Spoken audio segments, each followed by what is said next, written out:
ये पूछ रहे हैं कि ध्यान कब कब तक कौन सा करना चाहिए। अगर आप ध्यान की विधियों को देखेंगे तो उसका उद्देश्य आपको समझ में आ जाएगा। उदाहरण के लिए ओशो ने सक्रिय ध्यान के बारे में जो कहा है वह आप पढ़िए।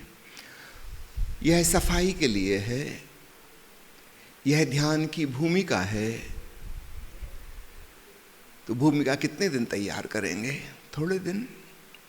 ओशो ने कहा अगर कोई पूरी तरह से सक्रिय ध्यान में रेचन करेगा तो 3 सप्ताह में भीतर पूरा खाली हो जाएगा, और कोई मंद मंद धीमे धीमे करेगा आलसी तो ज़्यादा से ज़्यादा 3 महीने लगेंगे।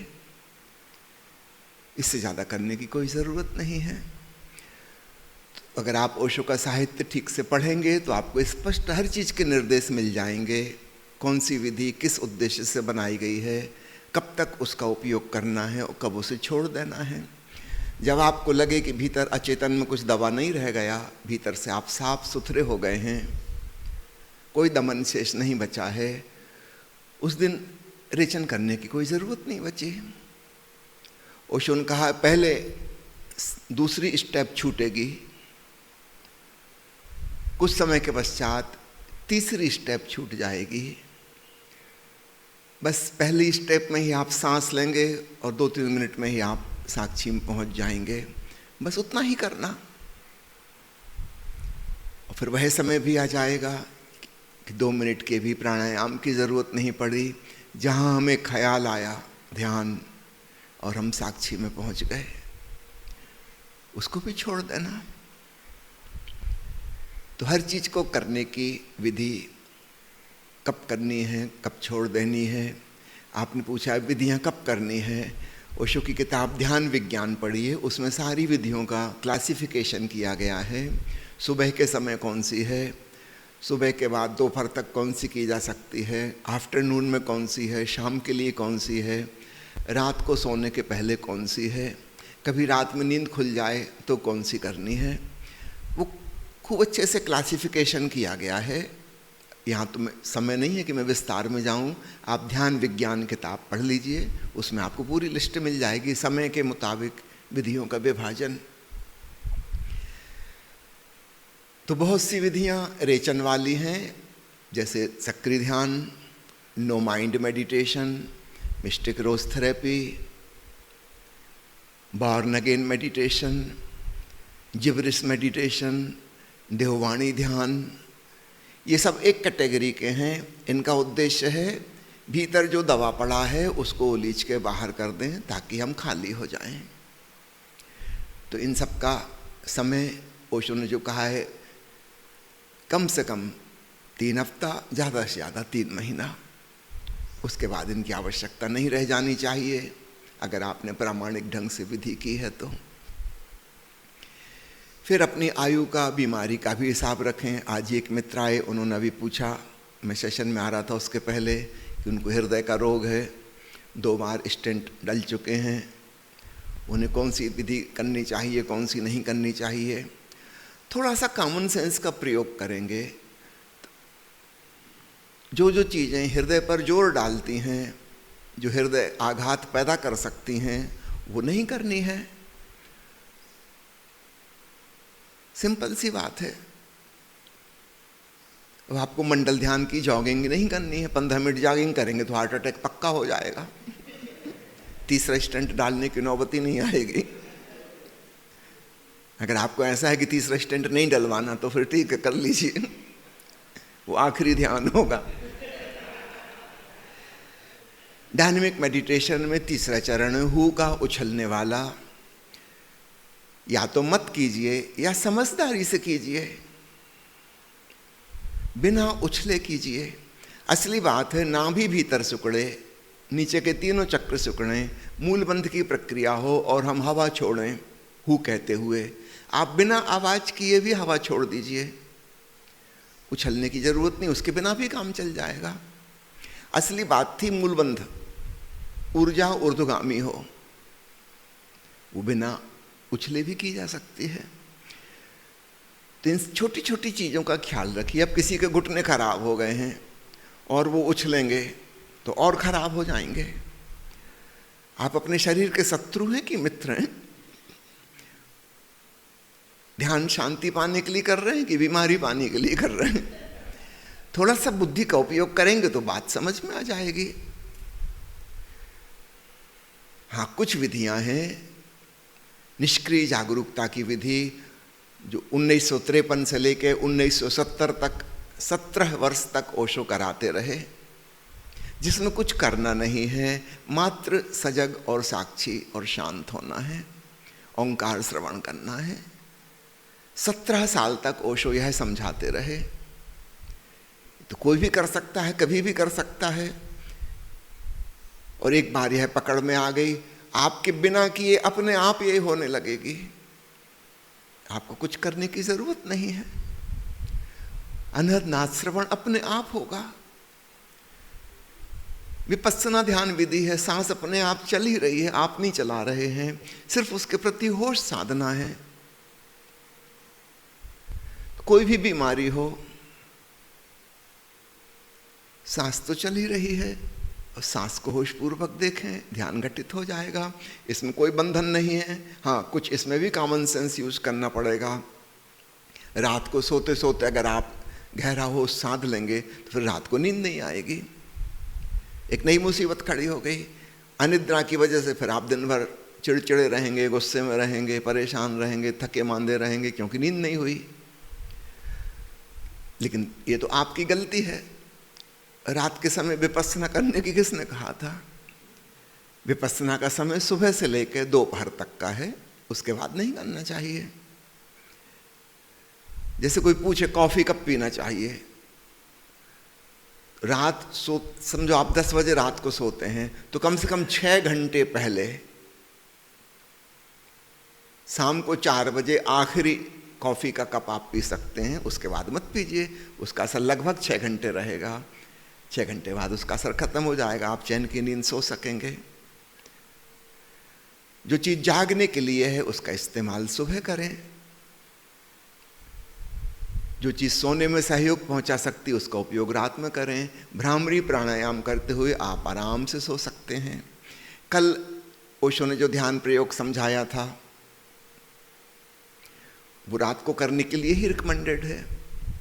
7 बार ऊर्जा से भर गए, वो जमीन में उलीच दी ऊर्जा, वह महामुद्रा ध्यान, उसको प्रार्थना ध्यान भी कहा जाता है।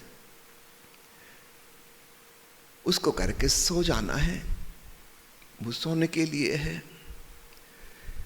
सूफी डांस रात्रि को करिए, करने के बाद आधे घंटे कम से कम पेट केवल लेटे रहिए, फिर आप भोजन करिए और सो जाइए।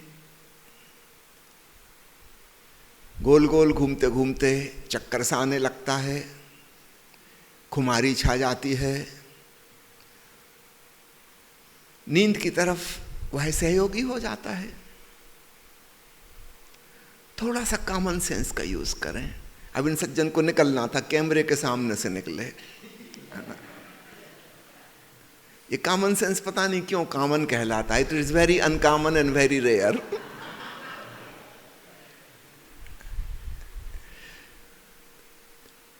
चलिए, और कोई सवाल?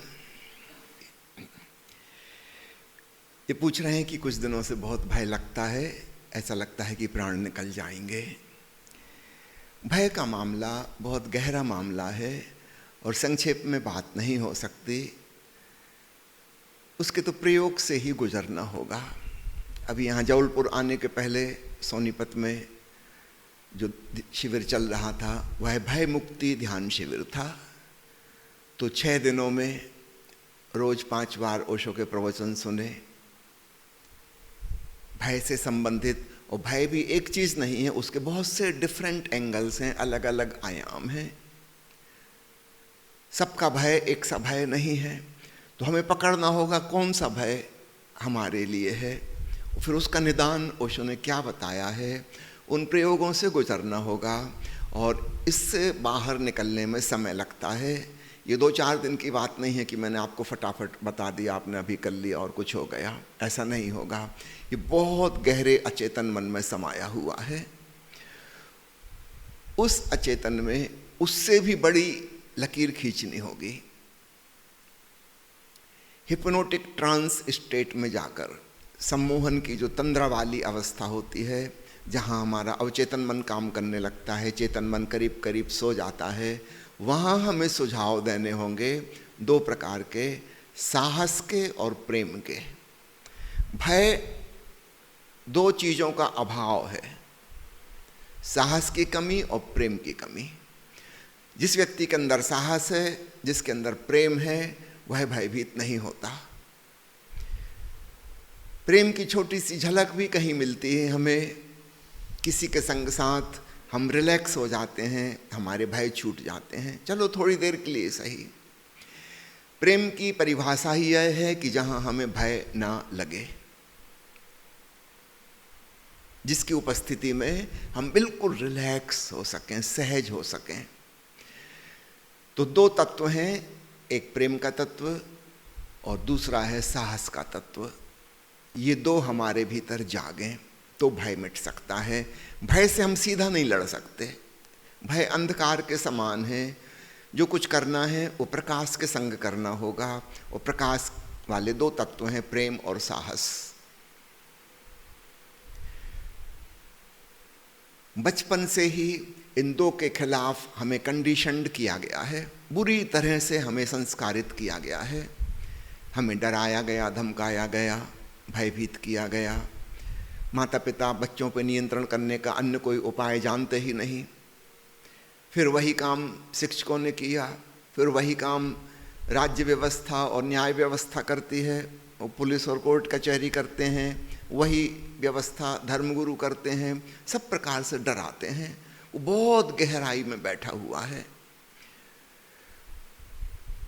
लेकिन अगर इसके विपरीत हमने एक सकारात्मक सजेशन, एक अफर्मेशन अपने आप को दिया कि मेरे भीतर साहस पैदा हो रहा है या मैं प्रेम पूर्ण हो रहा हूँ, ये दो बातें काम करेंगी। जो आपको रुचिकर लगे, जो आपको सरल लगे, आप उसको पकड़ लें। रात को सोते समय यह प्रयोग करें, जब आप अपने आप तंद्रा जैसी अवस्था में जा रहे हैं, उस समय यह भाव करते जाएं, करते जाएं, करते जाएं। धीरे धीरे धीरे वो जो भय की रेखा खींची गई है, उससे और बड़ी रेखा साहस की खिंच जाएगी, और तब वह भय आपके ऊपर असर नहीं डालेगा। अकबर के जीवन की वह घटना आपने सुनी होगी। एक दिन उसने दरबार में आके चाक से एक लकीर खींच दी और दरबारियों से कहा कि तुम्हारी बुद्धि की परीक्षा लेना चाहता हूँ। कौन व्यक्ति इस लकीर को बिना छुए, बिना मिटाए छोटी कर सकता है? बड़ा कठिन सवाल था। बिना मिटाए, बिना छुए कोई भी ना कर सका, और तब बीरबल ने समस्या हल कर दी। उसने चाक उठा के एक और लकीर उसके बगल में खींच दी, उससे भी ज़्यादा बड़ी। उसको छुआ भी नहीं और वो छोटी हो गई। ठीक इसी प्रकार हमारे सबकॉन्शियस माइंड में बहुत सी नेगेटिव चीज़ें बैठी हुई हैं। हम उनको सीधा कुछ नहीं कर सकते। जो लिखा गया है वो लिखा जा चुका है, उसको मिटाने का उपाय नहीं है। लेकिन हम ये कर सकते हैं कि हम पॉजिटिव लकीर उससे भी बड़ी खींच लें, और तब वो लकीर छोटी हो जाती है, उसका प्रभाव खत्म हो जाता है। तो दो तत्व हैं, साहस के और प्रेम के। इनको जगाना है, इनको मजबूत करना है अपने भीतर। निश्चित रूप से ये कोई 2-4 दिन में होने वाला नहीं है। वो अचेतन मन बहुत गहराई में है, वो कम से कम 3-4 महीने लगातार, कम से कम 20 मिनट रोज रात को सोते समय हिप्नोटिक ट्रांस स्टेट में पहुंचकर यह सुझाव अपने आप को दें।